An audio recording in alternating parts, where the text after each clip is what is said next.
Hello, everybody. Thank you so much for tuning in today. This is the Bodega Cat Book Club Financial Edition.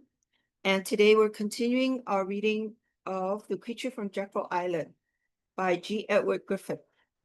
And sorry about the glare there. The subtitle is called A Second Look at the Federal Reserve.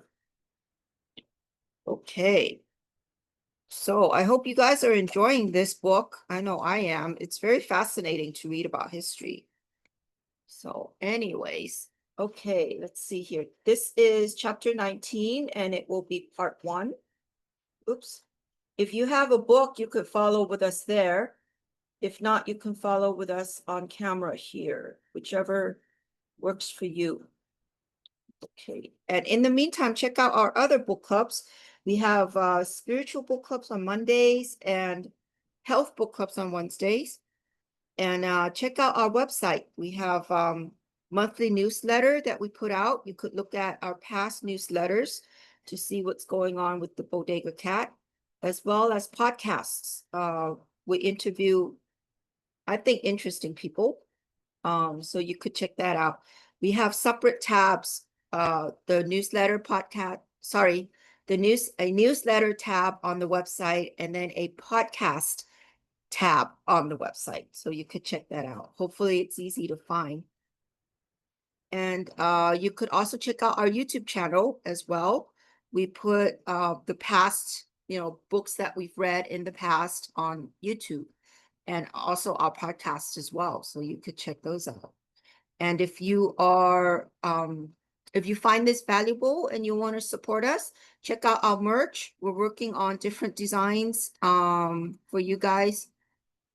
Mugs and caps and all kinds of stuff, goodies for your furry babies. And if you're local or if you're traveling to the Los Angeles area, come visit us in person in our healing center.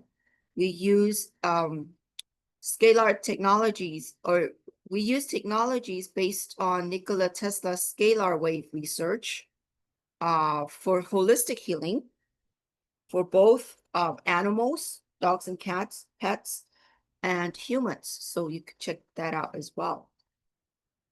And if you have a book recommendation you want the book club to read, put it in the, I'll leave a link in the description box below. And yeah, let us know which book you want us to read, so we can continue our journey together. About that. Okay, let's do it. This is chapter 19, and like I said, part 1. The greenbacks and other crimes. The causes of the Civil War shown to be economic and political, not the issue of freedom versus slavery. The manner in which both sides used fiat money to finance the war, the important role played by foreign powers. In the previous chapter, we saw how the American continent had become a giant chessboard in a game of global politics. The European powers had been anxious to see the United States become embroiled in a civil war and eventually break into 2 smaller and weaker nations. That would pave the way for their further colonization of Latin America without fear of the Americans being able to enforce the Monroe Doctrine. And so it was that within a few months after the outbreak of war between North and South, France landed troops in Mexico and by 1864 had installed Maximilian as her puppet monarch. Negotiations were begun immediately to bring Mexico into the war on the side of the Confederacy. England moved her troops to the Canadian border in a show of strength. America was facing what appeared to be a checkmate from the powers in Europe. Russia alliance with the North. It was a masterful move that possibly could have won the game had not an unexpected event tipped the scale against it. Tsar Alexander II, who incidentally had never allowed a central bank to be established in Russia. Here's a footnote about that. His grandson, Tsar Nicholas II, did accept loans from J.P. Morgan in a classic application of the Rothschild formula. Morgan also funded the Mensheviks and the Bolsheviks. The Mensheviks forced Nicholas to abdicate, and the Bolsheviks executed him. See Chernow, page 195 to 211. So here, Tsar Alexander II notified Lincoln that he stood ready to militarily align with the North. Although the Tsar had recently freed the serfs in his own country, his primary motivation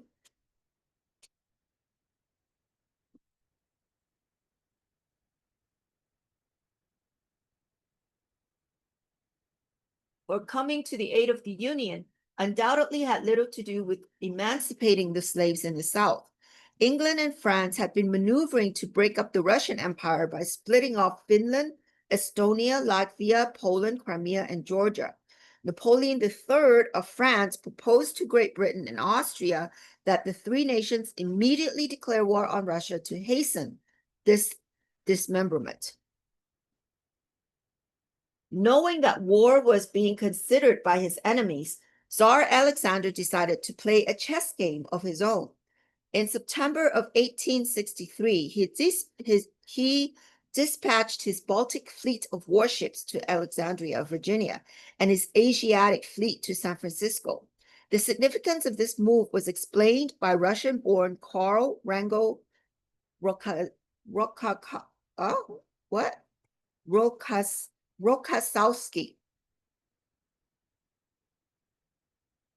No treaty was signed between Russia and the United States, but their mutual interest and the threat of war to both unified these two nations at this critical moment.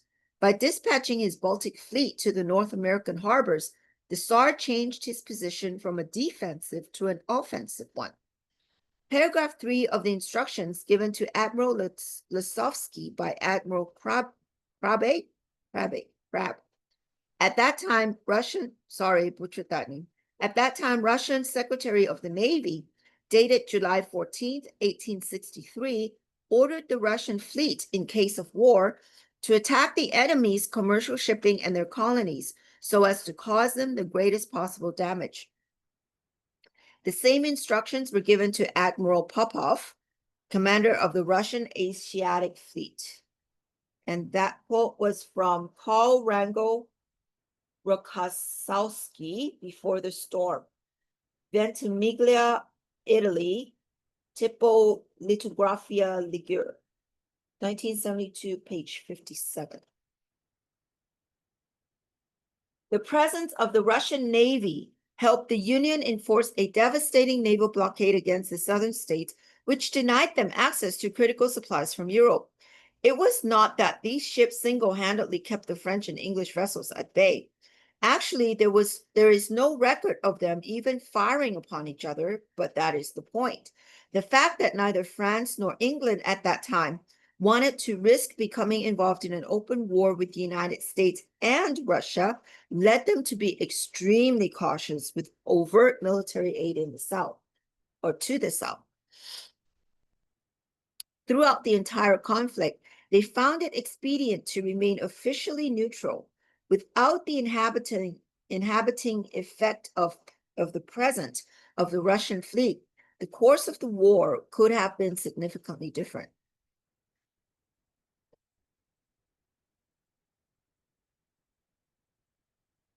The beginning of the war did not go well for the North, and in the early years, the outcome was far from certain. Not only did the Union Army face repeated defeats on the battlefield, but enthusiasm from the people at home was badly sagging. As mentioned previously, at the outset, this was not a popular war based on humanitarian principle. It was a war of business interests. That presented two serious problems for the North. The first was how to get people to fight, and the second was how to get them to pay. Both problems were solved by the simple expediency of violating the Constitution. The Emancipation Proclamation. To get people to fight, it was decided to convert the war into an anti-slavery crusade. The Emancipation Proclamation was primarily a move on the part of Lincoln to fan the dying embers of support for the, quote, rich man's war and the poor man's fight, as it was commonly called in the North. Furthermore, it was not an amendment to the Constitution, nor even an act of Congress. It was issued totally without constitutional authority as a solitary order of Lincoln himself, acting as commander-in-chief of the armed forces. Preservation of the Union was not enough to fire men's enthusiasm for war. Only the higher issue of freedom could do that. To make the cause of freedom synonymous with the cause of the North, there was no alternative but to officially declare against slavery. After having emphasized over and over again that slavery was not the reason for war, Lincoln later explained why he changed his course and issued the proclamation. Things had gotten from bad to worse until I felt we had reached the end of our rope on the plan we were pursuing, that we had about played our last card and must change our tactics or lose the game. I now determined upon the adoption of the emancipation policy. And that quote was quoted by Charles Adams, Fight, Flight, Fraud, The Story of Taxation, Curaçao, the Netherlands, Euro-Dutch Publishers, 1982, page 229. The rhetoric of the proclamation was superb, but the concept left a great deal to be desired.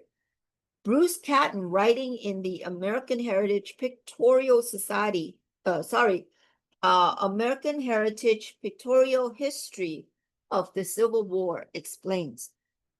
Technically, the proclamation was almost absurd. It proclaimed freedom for all slaves in precisely those areas where the United States could not make its authority effective, and allowed slavery to continue in slaves which remained under federal control. But in the end,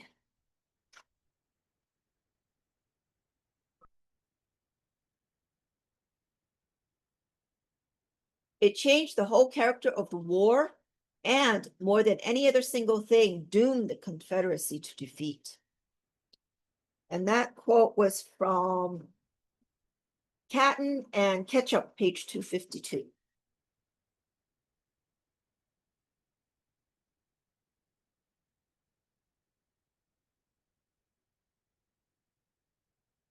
Okay. The proclamation had a profound impact on the European powers as well.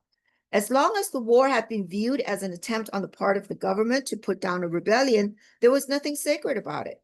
But there was no stigma attached to helping either side. Now that freedom was the apparent issue, no government in Europe, least of all England and France, dared to anger its own subjects by taking sides against the country that was trying to destroy slavery. After 1862, the chance that Europe would militarily intervene on behalf of the Confederacy rapidly faded to zero. On the propaganda front, the South had been maneuvered into a position which could not be defended in the modern world. Converting the war into an anti-slavery crusade was a brilliant move on Lincoln's part, and it resulted in a surge of voluntary recruits into the Union Army. But this did not last. Northerners may have disapproved of slavery in the South, but once the bloodletting began in earnest, their willingness to die for that conviction began to wane. At the beginning of the war, enlistments were for only 3 months, and when that period was over, many of the soldiers declined to renew. Lincoln faced the embarrassing reality that he soon would have no army to carry on the crusade. Raising armies on both sides. Historically, men are willing to take up arms to defend their families, their homes, and their country when threatened by a hostile foe. But the only way to get them to fight in a war in which they have no perceived personal interest is either to pay them large bonuses and bounties or to force them to do so by conscription. It is not surprising, therefore, that both methods were employed to keep the Union Army in the field. Furthermore, although the Constitution specifies that only Congress can declare war and raise an army, Lincoln did so entirely on his own authority. And there's a footnote on that. Congress later ratified Lincoln's actions, but by that time it had little choice. The war was underway. The northern states were given an opportunity to fill a specified quota with volunteers before conscription began. To meet these quotas and to avoid the draft, every state ownership and county developed an elaborate bounty system.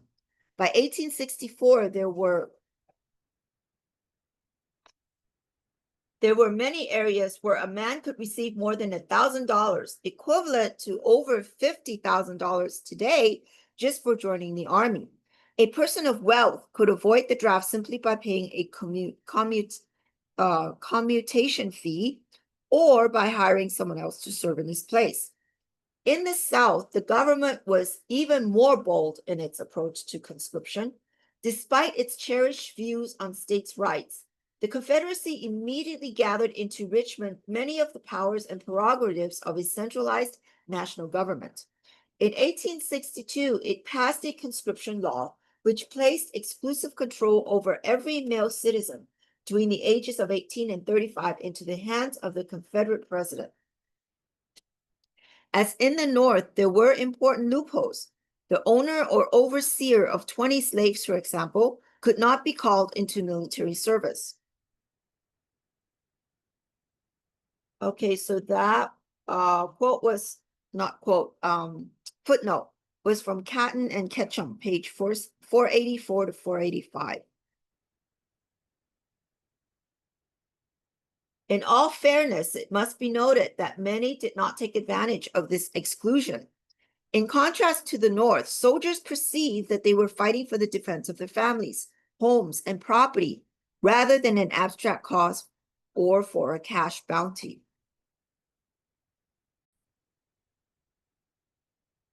Rebellion in the North. When conscription was initiated by Lincoln in 1863, people in the North were outraged.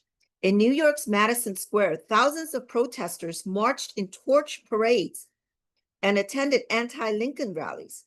Historian James Horan describes the mood. Quote, when the caricatures of the president were lifted above the speaker's stand, hisses rose to fill the night with the noise of a million angry bees.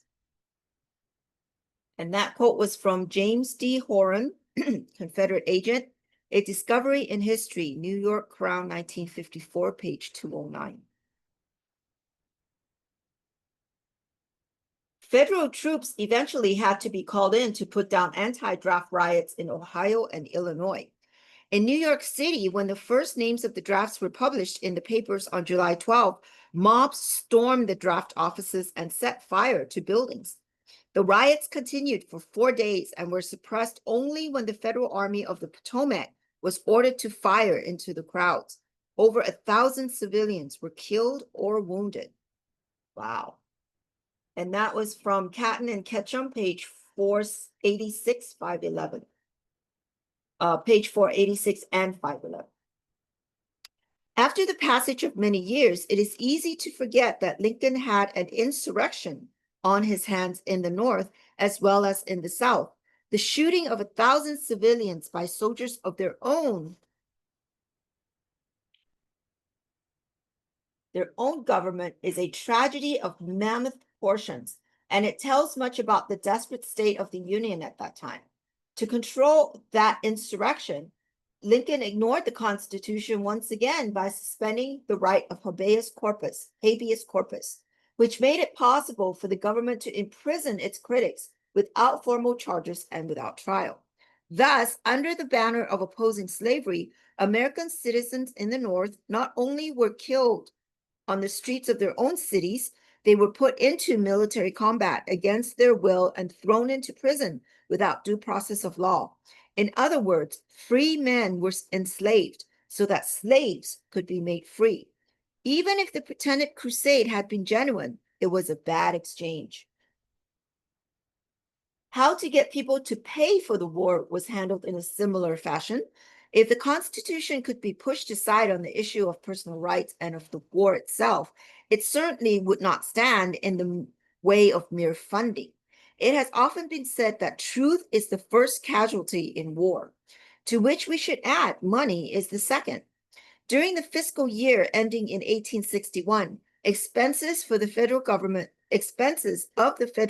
had been $67 million. After the first year of armed conflict, they were $475 million, and by 1865 had risen to $1,300 million. On the income side of the ledger, taxes covered only about 11% of that figure. By the end of the war, the deficit had risen to $2.61 billion. That money had to come from somewhere. Income taxes and war bonds. The nation's first experiment with the income tax was tried at this time, another violation of the Constitution. By today's standards, it was a small bite, but it was still an extremely unpopular measure. And Congress knew that any additional taxes would further fan the flames of rebellion. Previously, the traditional source of funding in time of war had been the banks, which simply created money under the pretense of lending it. But that method had been severely hampered by the demise of the Bank of the United States. The state banks were anxious to step into that role. But by this time, most of them had already defaulted in their promise to pay in specie and were in no position to manufacture further money, at least not money which the public would be willing to accept. American banks may have been unable to supply adequate loans, but the Rothschild consortium in Britain was both able and willing. It was during this time that the Rothschilds were consolidating their new industrial holdings in the United States through their agent August Belmont. Derek Wilson tells us, quote, they owned or had major shareholdings in Central American ironworks, North American canal construction companies, and a multiplicity of other concerns. They became the major importers of bullion from the newly discovered gold fields. And that quote was from C. Derek Wilson, page 178. Belmont had placed large amounts of Rothschild money into the bonds of state-sponsored banks in the South. Those bonds, of course, had fallen in value to practically zero. As the war shifted in favor of the North, however, he began to buy up as many additional bonds as he could, paying but a few pennies on each dollar of face value. It was his plan to have the Union force the Southern states at the end of the war to honor all of their pre-war debt obligations in full. That, of course, would have been a source of gigantic speculative profits to the Rothschilds. Meanwhile, on the northern side of the Mason-Dixon line, Belmont became the chief agent for the sale of Union bonds in England and France. It was rumored that when Belmont called on President Lincoln and personally offered Rothschild money at 27.5% interest, oh my goodness, it's almost as bad as a credit card. That's extortion, in my opinion. It's just my opinion. Usury, usury is illegal in the Bible. I think it should. It really puts people in debt, and it puts people in debt and keeps them in debt, unless you're savvy about your income and paying it off on a timely manner. But I don't know. I still have to learn about that. It's just, anyways. Sorry, little squirrel there. Okay, 27%, 27.5% interest. He was rudely thrown out of the office. As he should, as he well should. The story is doubtful, but it represents a larger truth.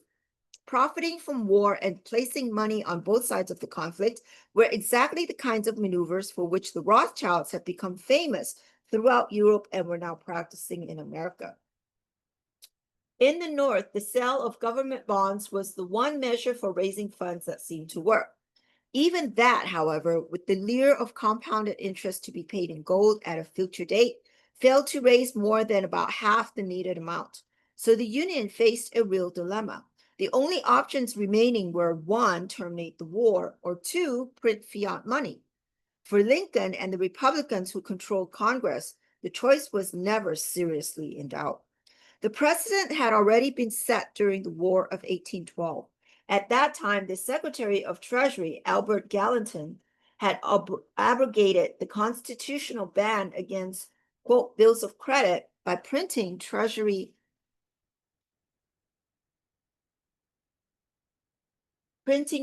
notes, most of which paid at 5.4%.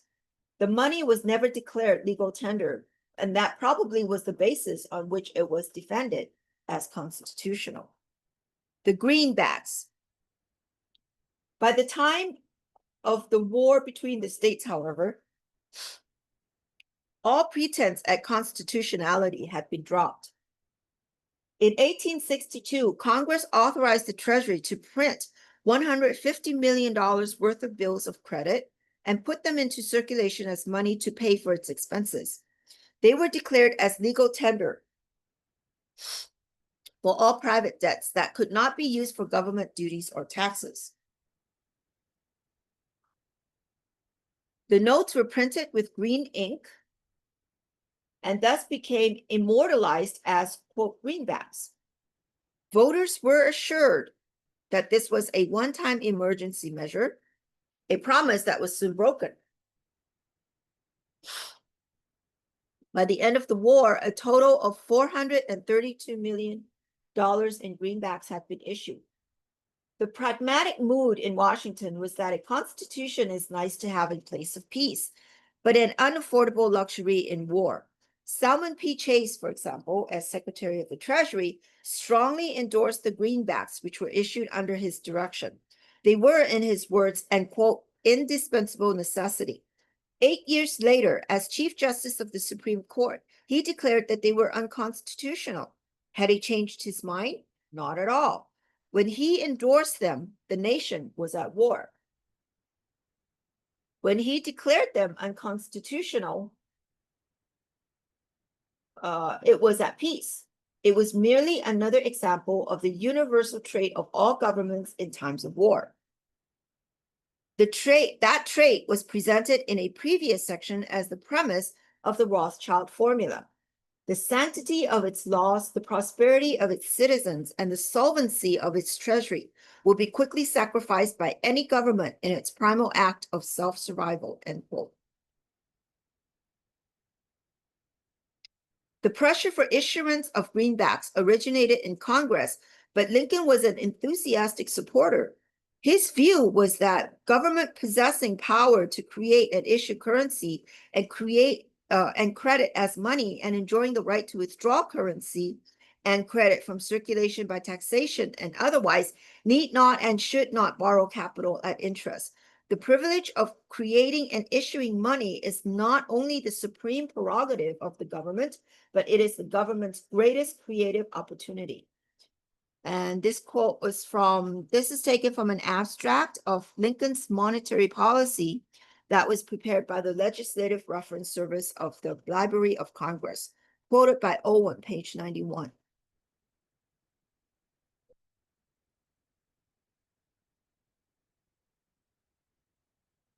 It would appear that Lincoln objected to having the government pay interest to the banks for money they create out of nothing, when the government can create money out of nothing just as easily and not pay interest on it. If one ignores the fact that both of these schemes are forbidden by the Constitution and is willing to tolerate the plunder by inflation that is the consequence of both, then there is an appealing logic to the argument. The politicians continue to have their fiat money, but at least the banks are denied a free ride. Lincoln's mixed view of banking. It is apparent that Lincoln had undergone a change of heart regarding banks. Early in his political career, he had been a friend of the banking industry and an advocate of easy credit. As a member of the Whig political party in the 1830s, before becoming a Republican in his campaign for the presidency, he had been a supporter of Biddle's Second Bank of the United States. And footnote on that was, see Lincoln's speech on sub-treasury Fehrenbacher, page 56 and 57.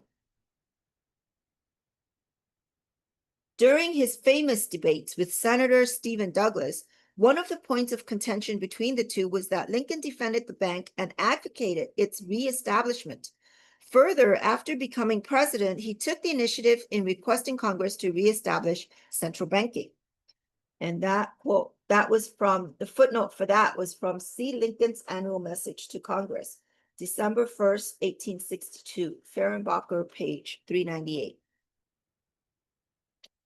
Lincoln appears to have been inconsistent, and one gets a gnawing feeling that in his effort to finance an unpopular war, he sometimes found it necessary like Salmon Chase and other politicians of the time, to anesthetize his personal convictions and do whatever was required to meet the exigencies of governmental survival.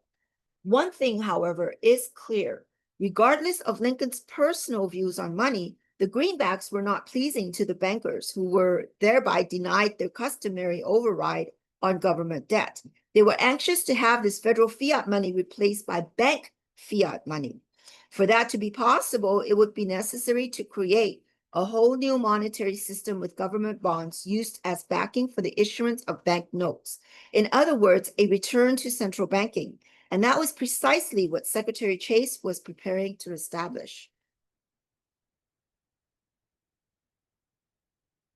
In 1862, the basic position of the bankers was outlined in a memo called the Hazard Circular, prepared by an American agent of British financiers and circulated among the country's wealthy businessmen.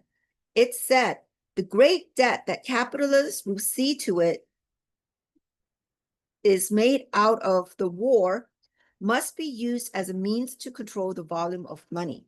To accomplish this, the bonds must be used as a banking basis. We are now waiting for the Secretary of the Treasury to make this recommendation to Congress. It will not do to allow the greenback, as it is called, to circulate as money any length of time, as we cannot control that. But we can control the bonds and through them, the bank issues. And that quote was from the Honorable Charles A. Lindbergh. Banking and Currency and the Money Trust, Washington, D.C., National Capital Press, 1913, page 102. Lindbergh, that's the pilot, I think. The National Banking Act. On February 25, 1863, Congress passed the National Banking Act with major amendments the following year, which established a new system of nationally chartered banks. The structure was similar to the Bank of the United States, with the exception that instead of one central bank with power to influence the activities of the others, there were now to be many national banks with control over all of them, coming from Washington. Most banking legislation is sold to the public under the attractive label of reform. The National Banking Act was one of the rare exceptions. It was promoted fairly honestly as a wartime emergency scheme to raise money for military expenses by creating a market for government bonds and then transforming those bonds into circulating money. Here's how it worked. When a national bank purchased government bonds, it did not hold on to them.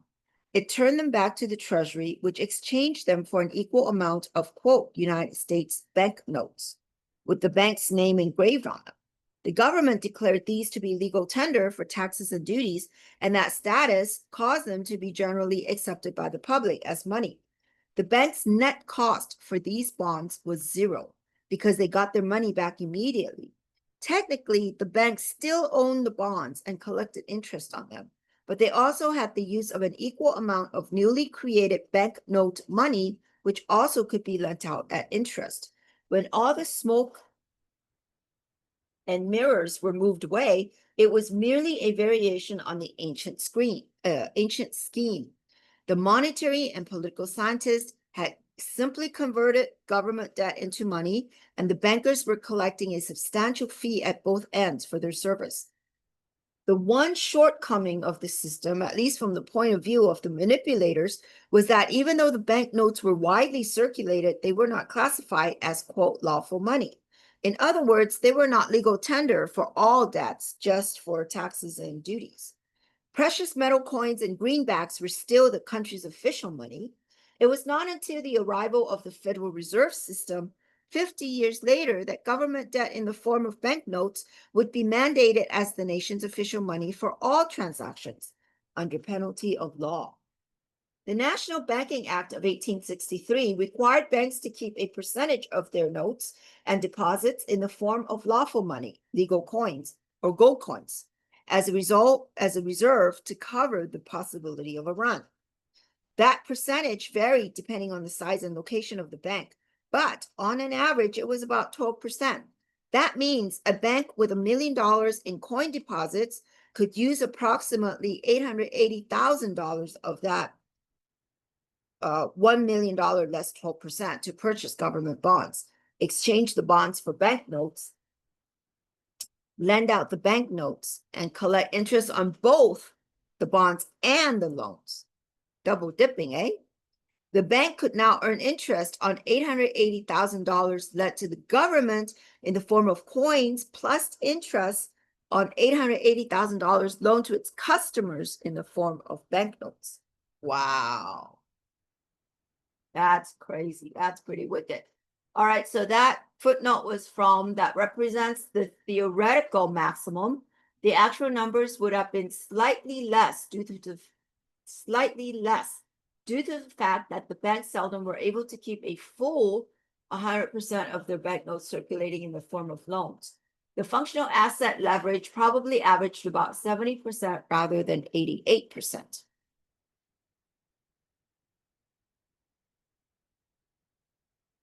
That doubled the bank's income without the convenience of having to increase its capital.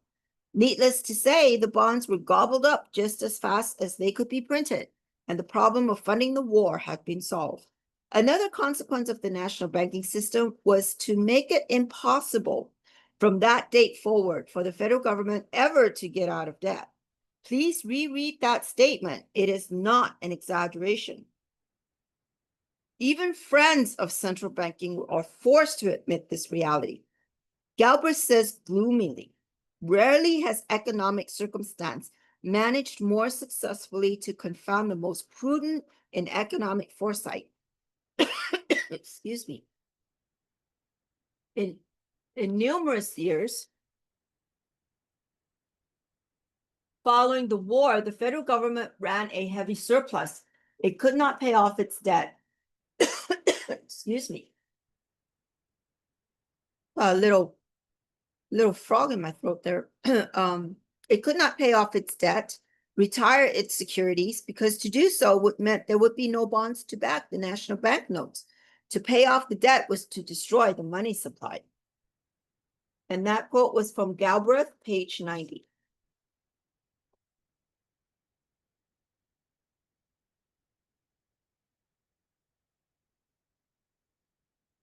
As pointed out in a previous section, that is essentially the situation which exists today. Every dollar of our currency and checkbook money was created by the act of lending. If all debt were repaid, our entire money supply would vanish back into the inkwells and computers. The national debt is a principal foundation upon which money is created for private debt. And that footnote was from chapter 10, the Mandrake Mechanism. To pay off or even greatly reduce the national debt would cripple our monetary system. No politician would dare to advocate that, even if surplus funds were available in the Treasury. The Federal Reserve System, therefore, has virtually locked our nation into perpetual debt. The hidden cost of war. The third consequence of the National Banking Act will come as no surprise to anyone who has survived the previous pages of this book. During the war, the purchasing power of the greenbacks fell by 65%. The money supply increased by 138%. Prices more than doubled while wages rose by less than half. By that mechanism, Americans surrendered to the government and to the banks more than half of all the money they earned or held during that period, in addition to their taxes. And that footnote was from C. Paul and Learman, page 80 to 81, Gross Close, Money and Man, page 193, Galbraith, page 93 and 94, Rothbard, Mystery, page 222. Financial conditions in the South were even worse. With the exception of the seizure of about $400,000 in gold from the federal mint at New Orleans, almost all of the war was funded by the printing of fiat money. Confederate notes increased in volume by 214% per year, while the volume of all money, including banknotes and checkbook money, rose by over 300% per year. In addition to the Confederate notes, each of the Southern states issued its own fiat money, and by the end of the war, the total of all notes was about $1 billion. Within the 4-year period, prices shot up by 9,100%. After Appomattox, I think I pronounced that right. Sorry, I butchered that. Of course, Confederate notes and bonds alike were totally worthless. And that footnote was from C. Galbraith, page 94. Also Paul and Lerman, page 81. As usual, the average citizen did not understand that the newly created money represented a hidden tax, which he would soon have to pay in the form of higher prices. Voters in the northern states certainly would not have tolerated an open and honest tax increase of that magnitude. Even in the South, where the cause was perceived as one of self-defense, it is possible that they would not have done so had they known in advance the true dimension of the assessment. But especially in the North, because they did not understand the secret science of money. Americans not only paid the hidden tax, but applauded Congress for creating it. On June 25th, 1863, exactly 4 months after the National Bank Act was signed into law, a confidential communique was sent from the Rothschild Investment House in London to an associate banking firm in New York. It contained an amazingly frank and boastful summary. The few who understand the system, bank loans earning interest and also serving as money, will either be so interested in its profits or so dependent upon its favors that there will be no opposition from that class. While on the other hand, the great body of people, mentally incapable of comprehending, will bear its burdens without complaint. Wow. Interesting, huh? They're banking on the population being stupid and dumb. It says here, the great body of people mentally incapable of comprehending. That means they're stupid. They think we're stupid. Okay. So that quote was quoted by Owen, page 99 to 100. All right, Lincoln's concern for the future. Lincoln was privately apprehensive about the Bank Act, but loyalty to his party and the need to maintain unity in time of war compelled him to withhold his veto. His personal view, however, was unequivocal. In a letter to William Elkins the following year, he said, "The money power preys upon the nation in times of peace and conspires against it in times of adversity. It is more despotic than monarchy, more insolent than autocracy, more selfish than bureaucracy. I see in the near future a crisis approaching that unnerves me and causes me to tremble for the safety of my country. Corporations have been enthroned, an era of corruption will follow, and the money power of the country will endeavor to prolong its reign by working upon the prejudices of the people until the wealth is aggregated in a few hands and the republic destroyed." And that quote was from a letter to William F. Elkins, November 21, 1864. Archer H. Shaw, editor, The Lincoln Encyclopedia, The Spoken and Written Words of A. Lincoln, New York, Macmillan Company, 1950, page 40. Wow.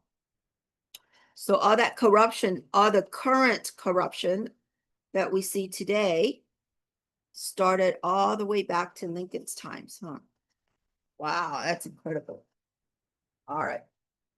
In reviewing Lincoln's role throughout this painful chapter of history, it is impossible not to feel ambivalence.